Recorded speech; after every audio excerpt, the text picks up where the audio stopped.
All right, so lead generation and marketing.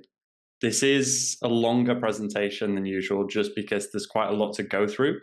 But what I'm going to try and go through as much as possible is because obviously I've had guest webinars from my business coach that a lot of you guys work with now as well. Like, here's run through the crux of a lot of it, but I appreciate with that webinar, it's quite fast paced. There's a lot of methodologies discussed, and sometimes it can feel a bit overwhelming and erratic. Similarly, there's a lot of you guys that haven't heard that before, so it might feel like quite new content to you. So what we're going to really do today is introduce some of these concepts that you might not have looked into before, things that genuinely I feel have been the most valuable to our lead generation over the past 5-6 months. Okay. Plus a little bit of, I guess, an understanding of why these things are important. And even if you can get to the end of today's call and take away one thing that's new that you're like, oh, I'm not doing that, then maybe I should start doing that. That's incredibly helpful, because I don't know about you guys, but sometimes the thing that I have felt has been most challenging when it comes to marketing and business is doing the same thing with no outcome, right? So it feels like you're doing the same thing repeatedly with no change, no outcome, or not knowing what to do, right? They're typically like the two biggest problems. If you have something that is new to get your, teeth stuck into, or whether there is a direction, a certainty to what you're doing, lead gen marketing is not an issue, right? Actually, that's where we tend to find our rhythm and flow. So that's kind of what I wanted to give you today. By the way, the billboard is not part of the lead gen strategy, but feel free to obviously get yourself on a bus stop, if it's not smashed up in the UK. All right, cool. So what we're going to run through today is, I really want this call to be transparent, right? I want it to be as transparent as possible. I'm not going to tell you anything that I'm not currently using, right? So obviously a few of you guys are in Built for Coaches. Like, there is a hell of a lot of content in there, and there's a lot of things that you can apply. I'm not going to talk about anything that's in there that I'm not applying. I'm only going to talk today about things that we have used that have, in the past 5 months, brought in 10 high ticket clients into the coaching business with nearly $7,000 of new cash collected, on literally running on an email list of only 350, which I think is important to say, because there is going to be a part later how we talk about the importance of email marketing. Yeah, I know when I first learned about email marketing, the first thing I did was go, oh, well, they've got like 10,000 emails and I've only got 5, right? I really want you guys to understand that you can build a business with very low numbers. Stop trying to be an influencer. Stop trying to be someone that's got 50,000 emails. You don't need it to get like 5 sales. And obviously in the school community, we've got over 45 qualified leads in school that are non-clients that sit there as warm leads for us, all with less than 3,000 followers on Instagram. The second business, obviously the coaching initiative, which launched in June, right? So that's only 4 months ago. There's 19 new high ticket clients, over £14,000 in cash collected since June, and an email list of only 75 with less than 200 followers on a fucking Instagram account, right? So I'm going to speak about this really fucking transparently, but I'm going to talk about how we've managed to navigate this and how we've done this without sending endless DMs. I don't send 100, I don't send 50, I don't even think I send like 10 DM outreach messages a day, right? That's, in my opinion, an old way of doing it. That's why I labeled today's presentation the new era of lead generation. So my mission for this webinar is to condense what I've learned from investing over £8,000 into business coaching just this year, highlight other ways you might not be using or utilizing strategies to build your business, and then finally showcase the reality of business growth without an upsell. Obviously, you guys know, you're all clients.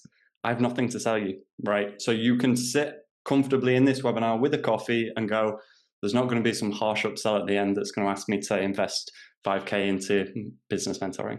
Yeah, this is just completely, I want to help you guys, because if your guys' business is in a great position, you're less stressed, you adhere better to the program, you actually go and fucking train, and you've got cash. So you're not going to say in 2 months' time, by the way, I've got no money, so I have to stop coaching. Yeah, so if your business is in a great spot, that only benefits me as well. And I love helping you guys. All right. So just a quick question. Who has an Apple product here? I'm just going to check if Michael's on the call because he will recoil from this question. Oh, he's not on the call. Okay, great. Who has an Apple product here? Just Jayesh has all of them. Yeah, a few. Yeah, awesome. Okay, so I wanted to kind of find a relatability aspect, and I thought, bunch of coaches on a call. Apple's got to be the relatable story, right? There was a few. There's actually some really, really great stories. I would highly recommend if you've never heard of it.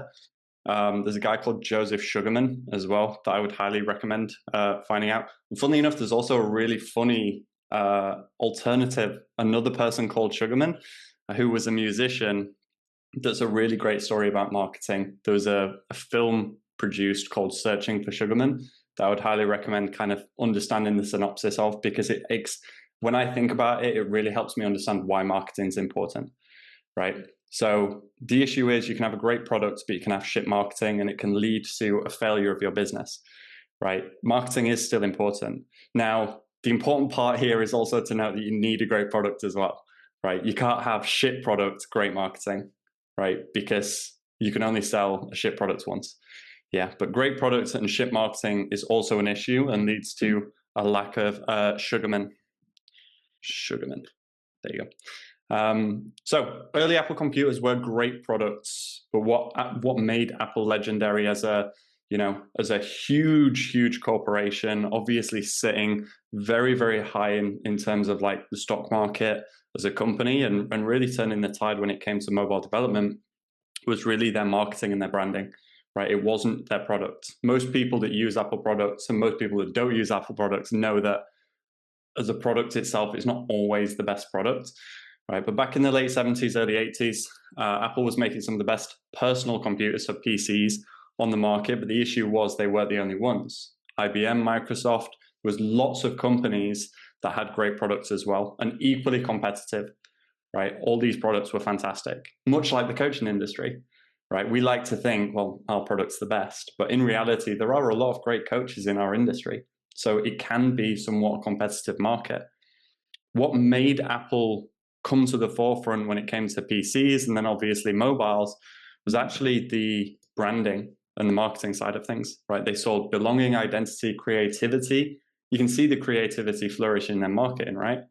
That's why people line up for the newest iPhone, even though the newest iPhone, literally the only difference is you can get one extra pixel on the fucking camera, right? Like the differences now between iPhone generations is so marginal, yet people will still queue outside for the newest one, right? And there is almost a sense of status that is associated with it, right? It's not the product, it's the marketing that makes people care, right? And this is really, really important to remember when it comes to your business as well. And this is what I think about when I go into my marketing.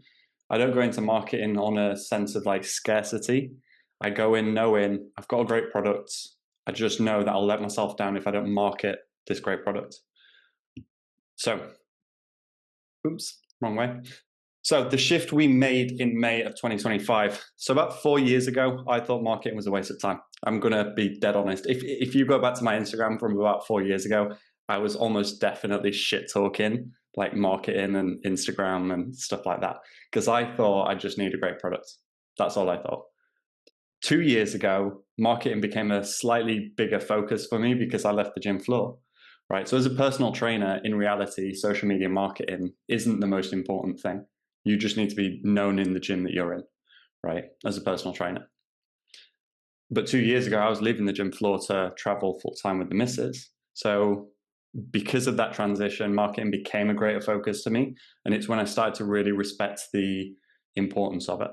So I took the conventional advice without hesitation or consideration. I yielded to whatever advice was given to me because I didn't see myself as a particularly experienced or as an authority in that area. So of course, I'm going to take the advice that other people give me. The problem that came was 18 months later, at the start of 2025, so not that long ago, we were heavily focused on lead volume, right? Lead volume is essentially running the numbers. Endless outreach, converting conversations into numbers, posting 5 times a week and just doing what we were told to do, right? This led to marketing fatigue and resistance to building the business. This led to almost an identity shift that I did not like in myself. I felt very unfulfilled in what I was doing. I borderline didn't like coaching anymore. And it's not that I didn't love my clients. Like I always enjoyed my conversations with my clients. I was just having more conversations with everybody else and not my clients. And that was the issue. Yeah. So we made a shift. In May 2025, we invested in a new business coach, someone with integrity, ethics, and heart and soul, integrity and ethics at the heart of the soul of their business.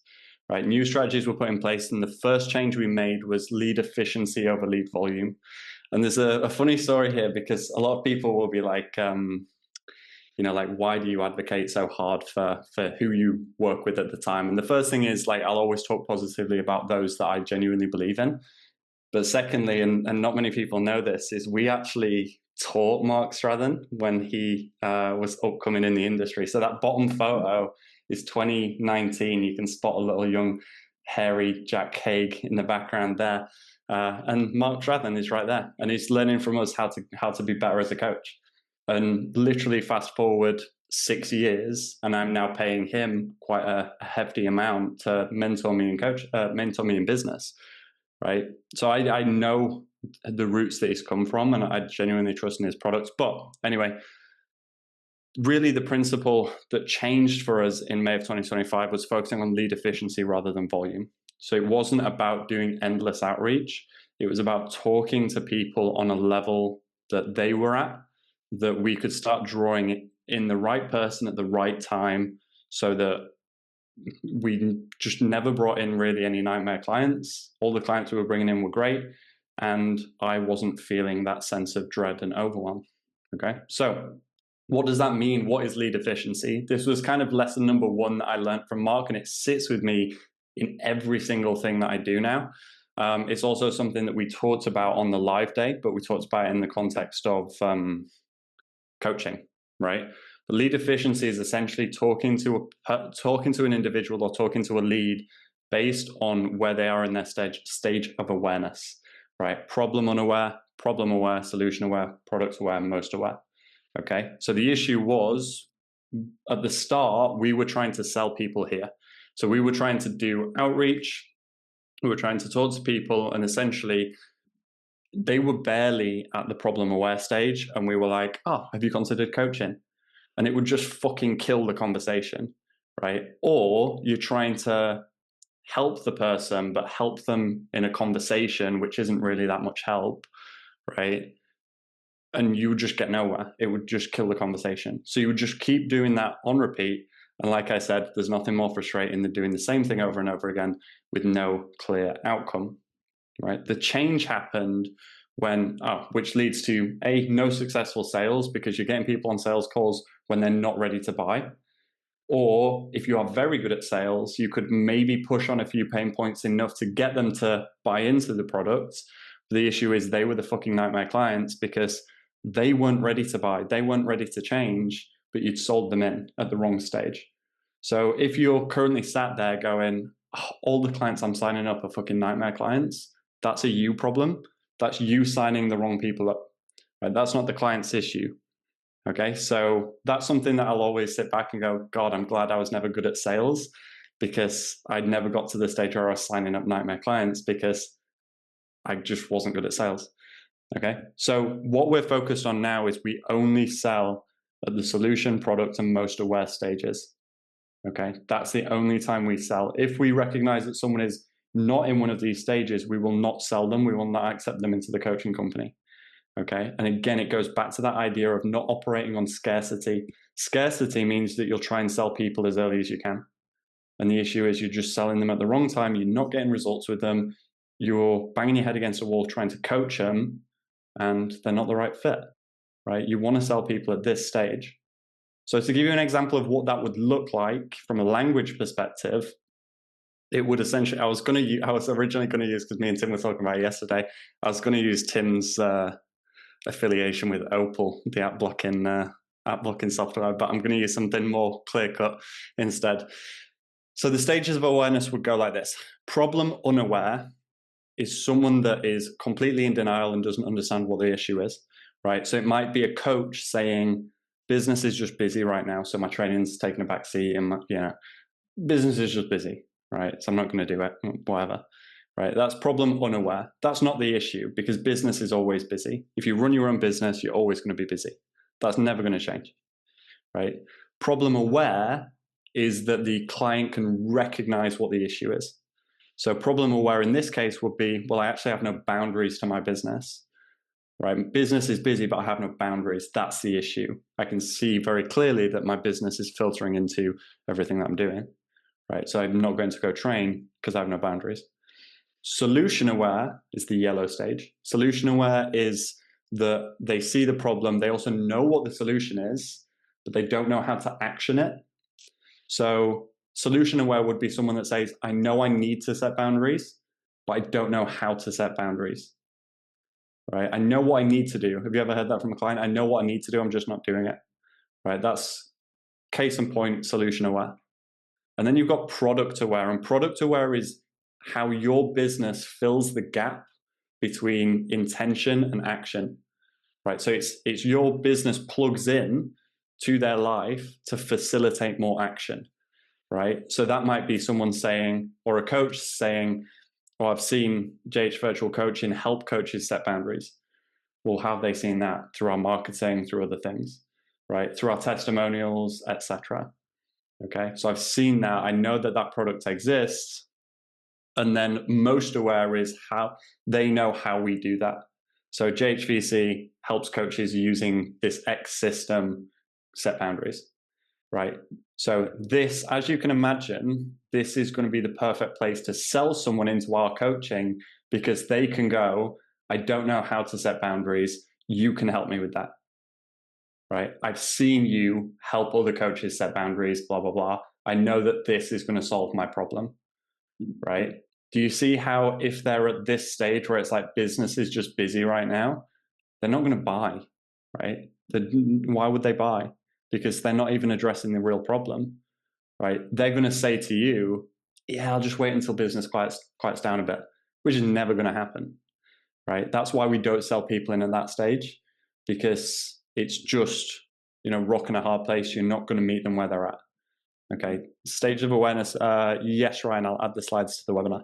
Stage of awareness is genuinely has been the most transformative process of my marketing, my sales process, right?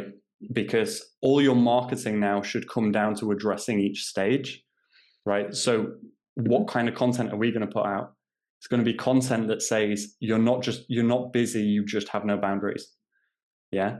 So we're trying to move people along this stage in our marketing. Yeah, and we talk to people at every single stage, right? When we're doing our social proof, our social proof is this. Yeah, it's talking to them at this stage.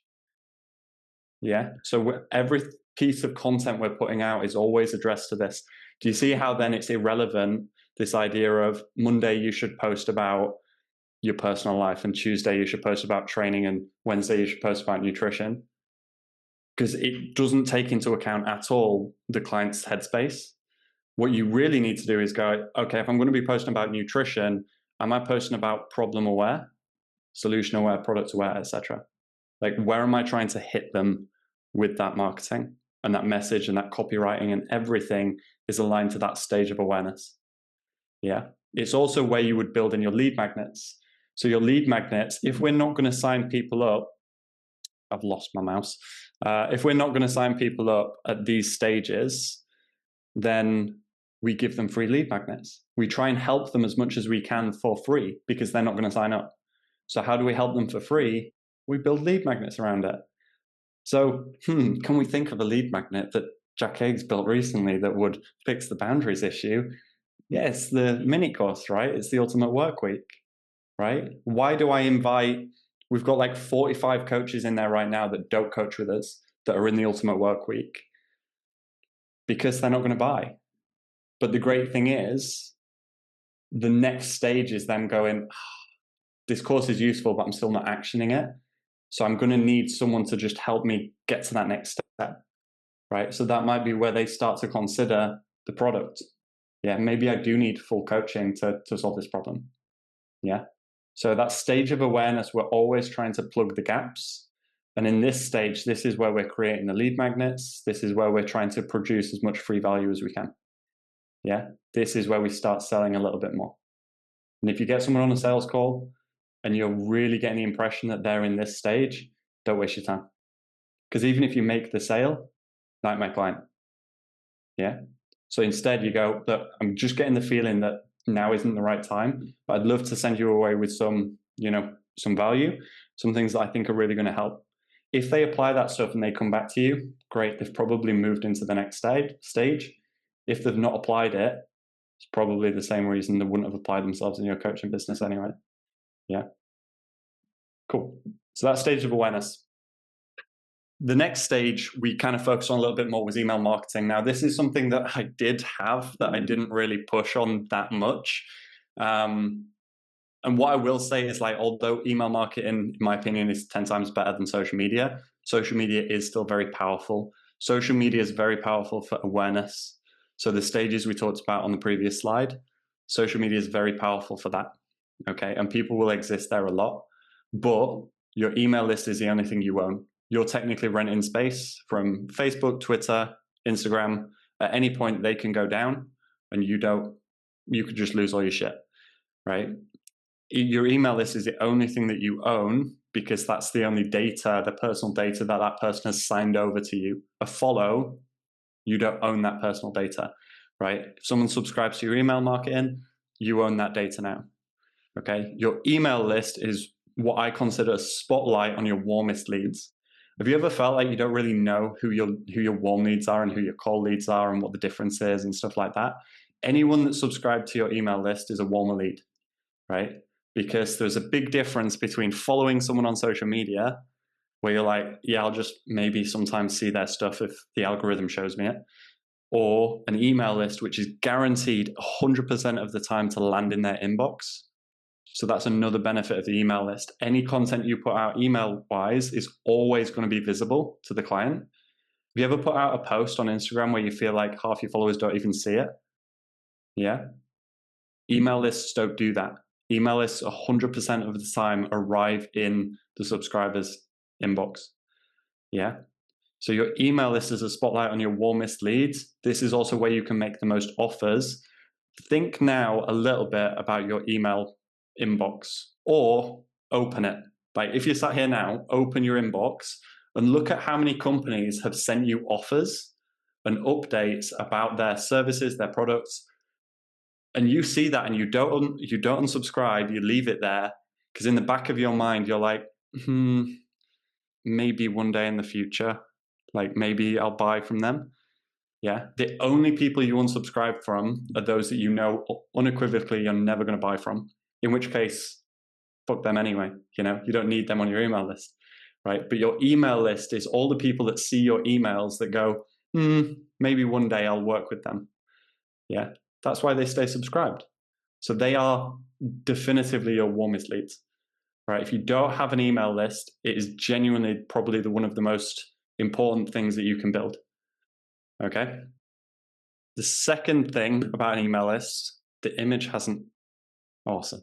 Okay. So the image that wasn't showing up that is now showing up is how I use email marketing the most, right? Email marketing, you're probably going to put out a few more offers on email because it's a lot more comfortable putting out an offer to everyone and it's less in your face than social media. Social media can feel very repetitive, right? You put out a post, then you put out another post. Eventually you get sick of selling your services. Emails, it's very normal to just be sold to all the time. And people just hone in on the things that they resonate with.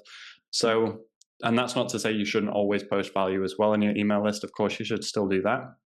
But you can make a lot more offers without that fatigue being accrued as well. Okay, so this is literally an insight into the TCI emails, so the Coaching Initiative emails. This was an email that literally went out yesterday.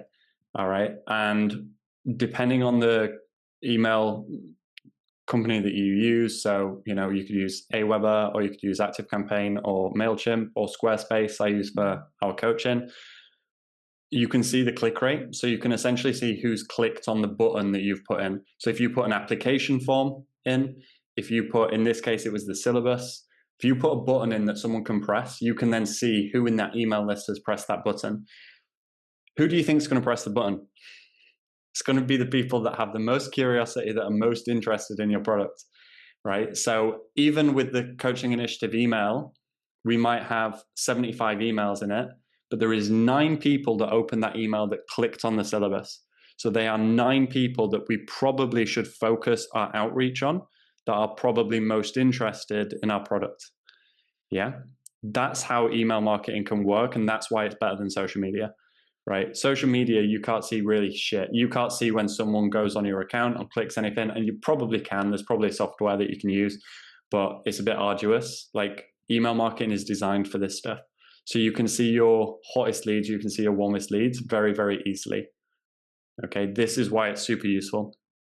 All right. It also will obviously give you analytics on other email strategies as well. So what works, what doesn't work in terms of subject headings and subject lines and things like that. Okay. Jay, would I build an email list for the gym floor? I would, of course. Yeah, I would use it for everything. Now, that doesn't mean you have to necessarily, but it's very easy in an email list to create tags. So you would create a tag maybe for online prospects or PT prospects or whatever. So if you're putting out an email that is very on the gym floor specific, you could only send it to the people that are PT prospects, for example. So that's quite useful as well. You can't do that with social media. You know, you can't put out a post on social media and make sure only half your audience see it, the half that are most relevant to PT. Yeah. So again, email marketing, you can really strategize. It's really, really effective. So yeah, I absolutely would personally. I think it's useful. So yeah.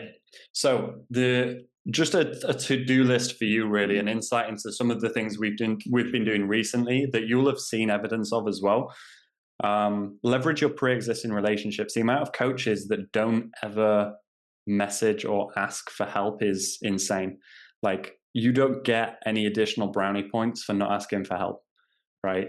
In fact, the only thing it's going to do is stagnate your business growth, right? Me and Jayesh were talking about this today, about how you ask for referrals and things like that. And it's not that you should ask every single week, like that's going to generate shit tons of fatigue. But if you've got offers, free lead magnets, if you've got, you know, a launch period coming up, there is no harm in just putting a message out to people and being like, hey guys, could you just do me a massive favor? If you know anyone that would benefit from this, or if you wouldn't mind sharing it or whatever else, the worst that's going to happen is no one's going to do any of that and you're in the same position. The best thing is that someone turns around and goes, oh shit, actually, yeah, I was talking to someone literally yesterday that will benefit from this.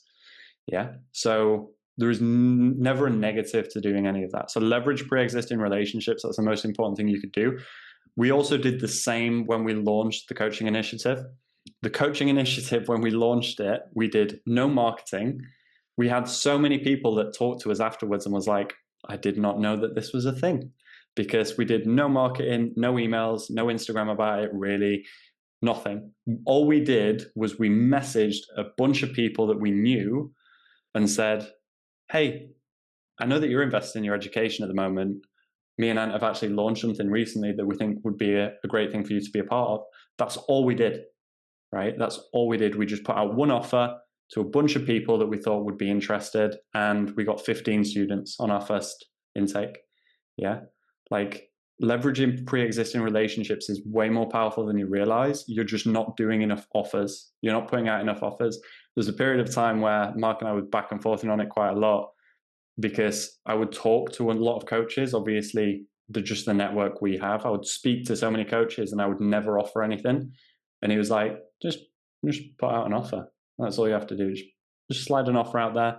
Like, because people trust you, then, you know, they're not going to be repulsed. They're just going to be like, nah, thanks for the offer, but I'm not interested. And you're like, cool, no worries. So leveraging pre-existing relationships, again, it's just one of the best things you can do. Make more offers based on awareness. All right. So this top message was a message I literally put out 2 days ago to someone for our next intake on the coaching initiative.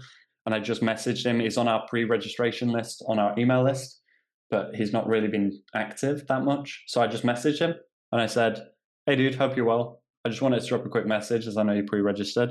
Our next intake starts on Monday and I'd hate for you to miss the announcement and miss out. Are you interested in joining us? To which he replied and went, oh, actually, yeah, I'm very interested. Could you send me the syllabus? Like, blah, blah, blah, blah. Okay. That would have never happened if the offer wasn't there, right? So making offers is super important, but making offers on your email list is also very, very important. All right. So the bottom image is a screenshot of Squarespace, which is where we do our coaching emails. And it's a slightly larger email list. So we got 2% of clickers on this email we put out about the December group shoot. 2% of clickers is actually 8 people for our email list. Of those 8 people that clicked it, 4 people signed up. 4 people signed up to coaching between August and September about this, from this email specifically, right? If that email offer didn't go out, I would have 4 less clients. Yeah. Like, that's the importance of making offers, right? But do you notice how we do it based on awareness? I'm not cold DMing people. I'm not sending messages to people that have just followed me saying, hey, by the way, I've got a coaching program, because there's no prior relationship. I don't know what stage of awareness they're in. It's going to fall dead and I'm going to lose that lead anyway, right? The only people I reach out to are people that are warm in our email list, people that are solution aware, people that are product aware already. They're the only people we make offers to. Everyone else, and in fairness, the offers side of thing can also be lead magnets and things like that. All right. So if you've got a free lead magnet, that's also an offer. And that would be more appropriate for the problem aware people. Okay. Make your free stuff world class. Again, your free shit should be very, very good. If you're lazy with your free shit, if you create an ebook that's like 2 pages and it's the same information you put on social media, that's not good. That's not a good resource. All right. You want your resources to be very, very good. That's why in reality, the best thing you could do is create stuff for your clients and then give it away to prospects. Right. That's the best thing you could do, because you're always going to create good shit for your clients.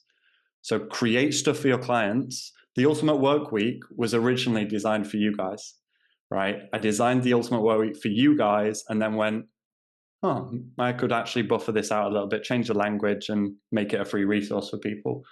Yeah. Like, making your free stuff better than everyone else's paid shit is really important. It's very, very important, right? Because we live in an epidemic of trust right now in the online space, especially. Like, but even for PT, even in person, right? If you're giving away free shit that person looks at and goes, this is insane, right? I still remember what Tim said when he signed up, which was that he got the ebook that I wrote for the photo shoot, right? So the fitness photo shoot master plan that I was just giving away to everyone. That's how I built my email list, by the way, which is like 350 people now. That was mostly just from that ebook. But once he got that and read through it, it was like, fuck, this is sick and it's free. You know, I wonder what the paid stuff is like. Yeah. So if you can create as much of that thinking as you can, you should really be, flying in reality. It's just that coaches are so resistant to that. Coaches are so resistant at giving away their time, giving away things for free. It's that like slight entitlement of like, I want something in return now. Why? Don't worry about it. Just give away shit, lots of shit for free, as much as you can. Which brings me on to the next point, which is help people for free, right? Set out to help as many people as you can. That's what your outreach is. Your outreach is just helping people. Stop trying to sell all the time, right? So this is a screenshot for Hayden. So Hayden actually signed up to the coaching initiative when we did the outreach. He only did that because in the background all the time, I'm just helping him out, right? He's sending me clients, his client case study shit on Instagram. This is why I'm so busy, by the way, because I'm just getting inundated by like all of this stuff all the time, right? But his clients are seeing wins and I'm helping him for free, right? Big thank you for helping me become the coach I'm developing into today. Also, just a quick question through a few bits on exercise mechanics, all of that shit for free all the time.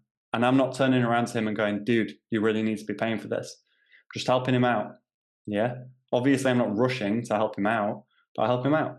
And there's so many coaches that message me on Instagram asking for help. I'll just help them all out because it builds something called reciprocal equity, right? Reciprocal equity is essentially Hayden thinking, fuck, this dude's helped me so much for free that I want to pay him, right? So that eventually when we go into a launch or I have an offer for him, he's 10 times more likely to say yes. Yeah, like that's kind of where you want to sit with that as much as possible. Yeah, that's how you're going to generate leads very quick, but it's also going to be how you generate leads that are appropriate to your client base, your ideal clients. You stop signing up nightmare clients, all of that good stuff. I think actually, funnily enough, that is the last slide. Oh yeah, there we go. This is me talking for Apple. Let me just get into the questions. Actually, there's like last year to be fair, but stops some email in them. So that is a hard part of the email part, Jay, is that you actually have to then send emails. But it's one of those things that if you're non-reactive to, it can be quite easy to write out emails eventually. And you can write them out however you choose to write them out, right? They don't have to be super long. I always like to put GIFs in mine because I just think it's funny. But you could just write out like 2 or 3 problems that your clients face, that your ideal clients face, and just write about those in emails and then just rewrite them in different ways. Write a little bit about a client success story, the same successes you would share on Instagram, share on your emails. That's it. Once a week. Then eventually it becomes twice a week. Yeah, like, yeah, emails are one of those things that once you get consistent with, they're really easy to maintain. Jack, should you DM new followers to welcome them? I don't DM any of my new followers. I don't DM anyone that I don't want to talk to. No offense to the people that follow me, but I just think that's a massive waste of time. If I followed someone and they messaged me straight away, I'd be like, red flag. Like they're just going to try and sell me something, right? If someone engaged with a story or voted on a poll or I saw their story and, you know, there was starting that conversation, that's a lot more organic. But I would say that messaging your new followers, to me personally, I always conduct my marketing like I would receive it myself, right? And I see if I follow someone and they message me straight away, a massive red flag. Like I'm not going to do that to other people personally. That's not to say if it's a strategy that works for you, that's absolutely fine. I can only speak from my experience here. Plus, some may be in the market for a coach. That's true. I think the funny thing is, if they're in the market for a coach, they will have probably engaged somewhat with any of your free stuff, right? So if you have free stuff plastered on in your Instagram bio, on your highlight reels, on your posts, and they've opted in for some of that stuff, that is them kind of finding out a little bit more about you, right? So to give you an idea, if I'm looking for, let's say I start working with Built for Coaches and I start looking for another business mentor, the first thing I'll do is I'll follow people and I'll download some of their free shit to see how good it is. And if it's really good and it really hits home, then I'll be like, okay, cool, yeah, I'm probably investing in you. I wouldn't follow someone that I have zero prior knowledge to knowing and be like, oh yeah, they're the right coach for me. Like, there's no way in a turnaround of 60 minutes you're going to know that they're the right coach for you, right? There would always be time or products there to kind of build that trust, right? Just like Google released that research study about on average a customer will consume 7 hours of content before they will purchase something, right? So have you essentially think to yourself, have I got 7 hours of value that I can support that person with, right? That could be long form content. It can be emails. It can be free resources. It could be obviously videos, ebooks, mini courses, whatever, but that's going to be how people sign up. All of my clients have consumed time from me for a period of time before signing up. There's very few people I've ever signed up that have gone, I literally just found you the other day. Yeah, it just doesn't happen. And if they did, they would undoubtedly be the nightmare clients. Yeah, they don't understand how you operate.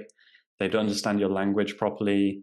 So yeah, it just wouldn't sit right with me. If someone just followed me and then inquired for coaching, I'd see that as like just a slight red flag. How have I got to that point with him, Jay? Like that has come just through time and doing that a lot. It was the same with Tim. I showed you last night, and I can't remember the guy's name. Johnny, I think it was Johnny. There's this lad that's inquiring about the coaching initiative. The guy that I actually put the outreach message to on Instagram. So the guy that inquired about the coaching initiative, I've spoken to since 2022 on Instagram. Yeah, for free. Helped him out with shit. Talked to him about random stuff. Bit of relationship building, and then eventually there's an offer where it's the time is right for him. Yeah, but I'm not trying to rush it. And that's the big thing that I think coaches just try and rush it, right? You don't have to rush it. It's just the quality is there. And over time, the trust is there. And then you make the right offer to the right person. Yeah. So that's where my head sits with it. I just don't try and rush it. And it tends to work pretty well. And obviously, as long as your retention's good, you don't need to rush it. Clients are leaving after 4 weeks, then obviously you're going to have to up the volume way more. But that's a product issue. If clients are leaving after 4 weeks, that's the wrong client or the wrong product. Yeah. So as long as your retention's good, you don't have to rush it. Jay, yeah. So is it a case of? Oh, sorry, Joe. No, you're good. You're good.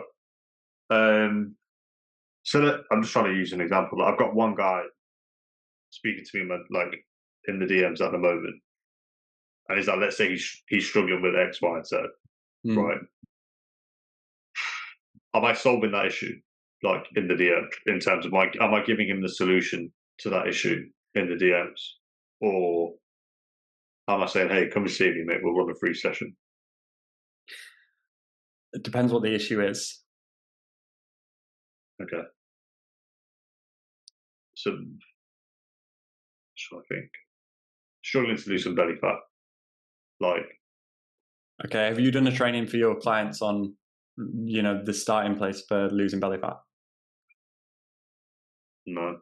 Okay, so that's where I would go, especially if it was only if it's a problem that your clients actually deal with. This is what I mean about like creating stuff for your clients, right? How long have I been doing weekly webinars for you guys? Like every week for over 2 years. So how many recorded webinars do I have to potentially send out to people on my YouTube Unlisted? Over 110. Yeah, over 110 webinars that have been recorded, because this idea about like, and I think that's the issue sometimes with lead magnets, is we create it for the lead.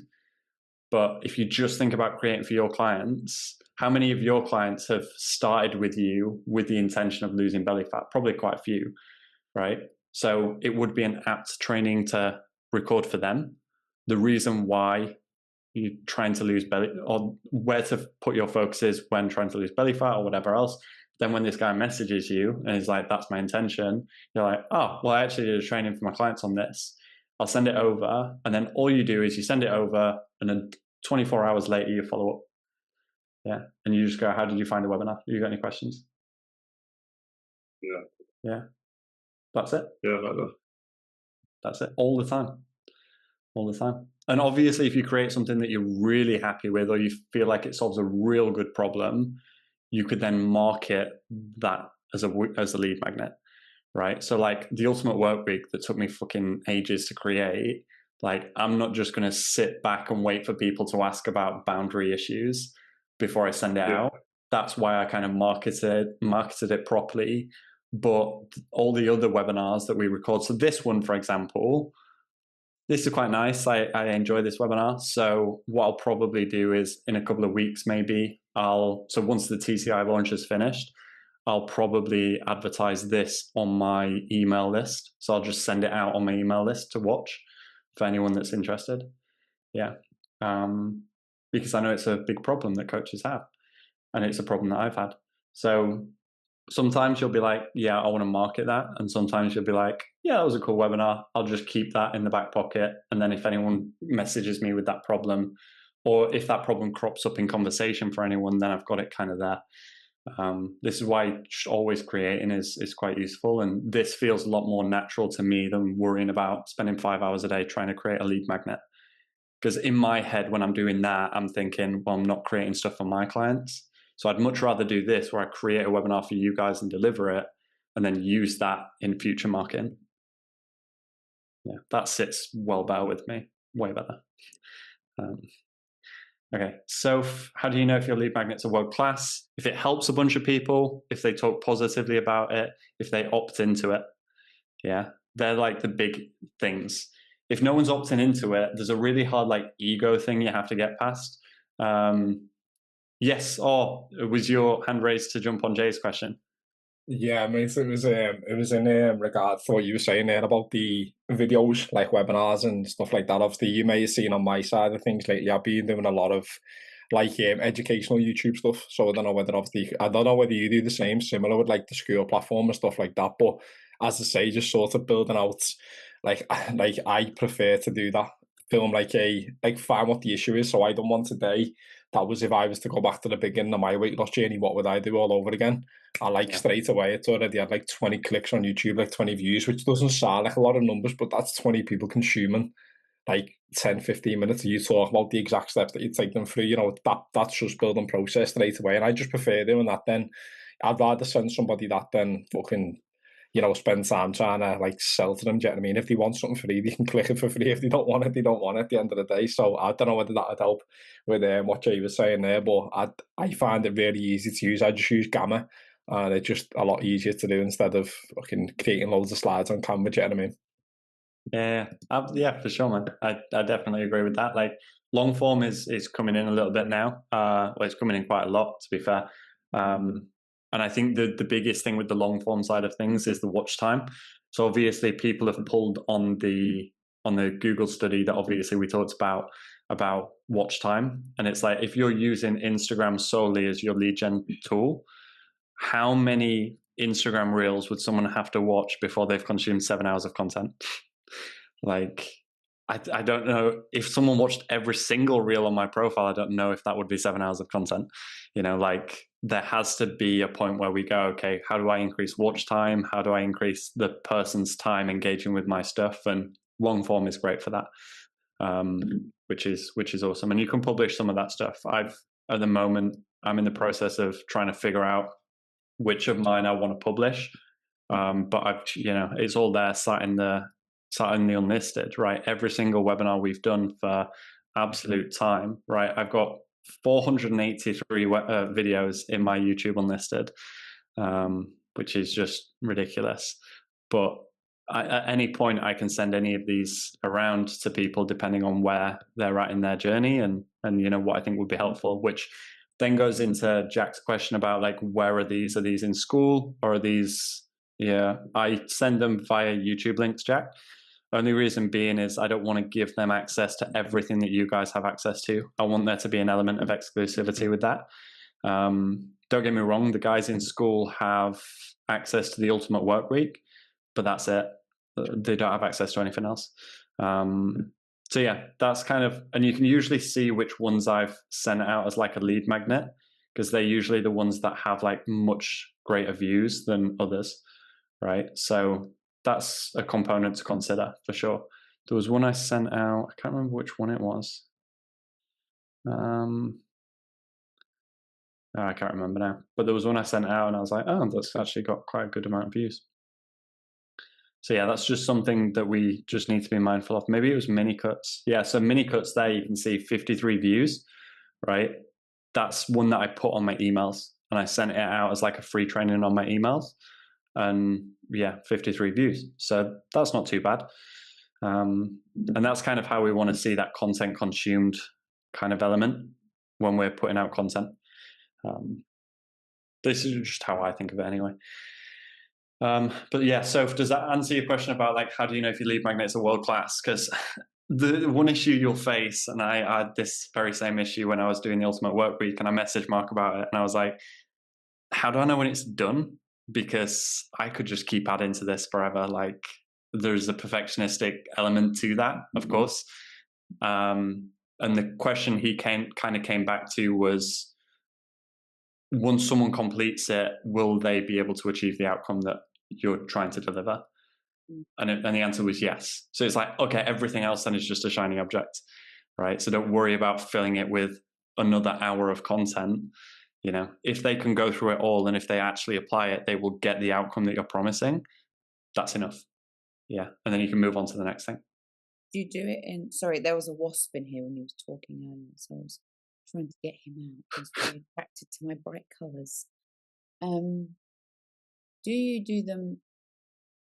Because do you do your lead magnets as like PDFs, or do you do them as educational course? Because as you were saying that, I was thinking maybe I need to put more effort into the educational course, and they could be a even better quality to be sent out. You know? I do both. So I've got PDFs on all sorts of random stuff. Sometimes it's when a client signs up and I'm like, oh, I've actually not got anything on that. So literally not the other day, there was I realized that I don't have like any newly branded stuff on like vegan or vegetarian diets. So I just created like a PDF on that. Right. And sometimes I'll create videos, sometimes it'll be like PDFs, and there's no harm in having both because obviously everyone's learning style is different. Something about like an ebook or a PDF is quite easy for some people, but then other people would rather sit down and watch a video. So I wouldn't overthink that stuff. I would just consider making both and then seeing what's popular, seeing what's not, and going from there. Yeah. They use obviously this kind of fuck around and find out approach. Like genuinely, that is a useful part. Like keep creating until you see something starting to gain traction, and then you're like, oh, maybe I'll push that a bit harder now that it seems to be gaining traction. Yeah. I guess it's just like do it and then refine it and just do it again, right? Just pretty much. Yeah. okay. Exactly. You're always thinking about your big problems. No worries, Mark. You're always thinking about your big problems that your clients are facing, right? So if you can whittle that down as much as possible to like your top 3, so like they call it the painkiller program, right? But if you whittle it down to your top 3, and then what do you think is the most relevant resource that you can provide around that area? So the painkiller program that we have, the idea is that coaches want competence, so they want to be good at what they do. Right. So that's why they come and they say, I want to consume the education. I want to join the education calls, etc. They want to get in good shape and they want control back. So they want to feel like they've got control over their diary and stuff like that. So once I designed that and understood those problems, that's where I was like, okay, the ultimate work week solves problem number 3. Yeah. So I'm going to designed it, market it. And that's how we got 45 leads coming through. Yeah. Like the idea is that if you can get used to not trying to solve everyone's problems and instead worry about solving your ideal target market's problems, suddenly you'll draw in more of your ideal clients.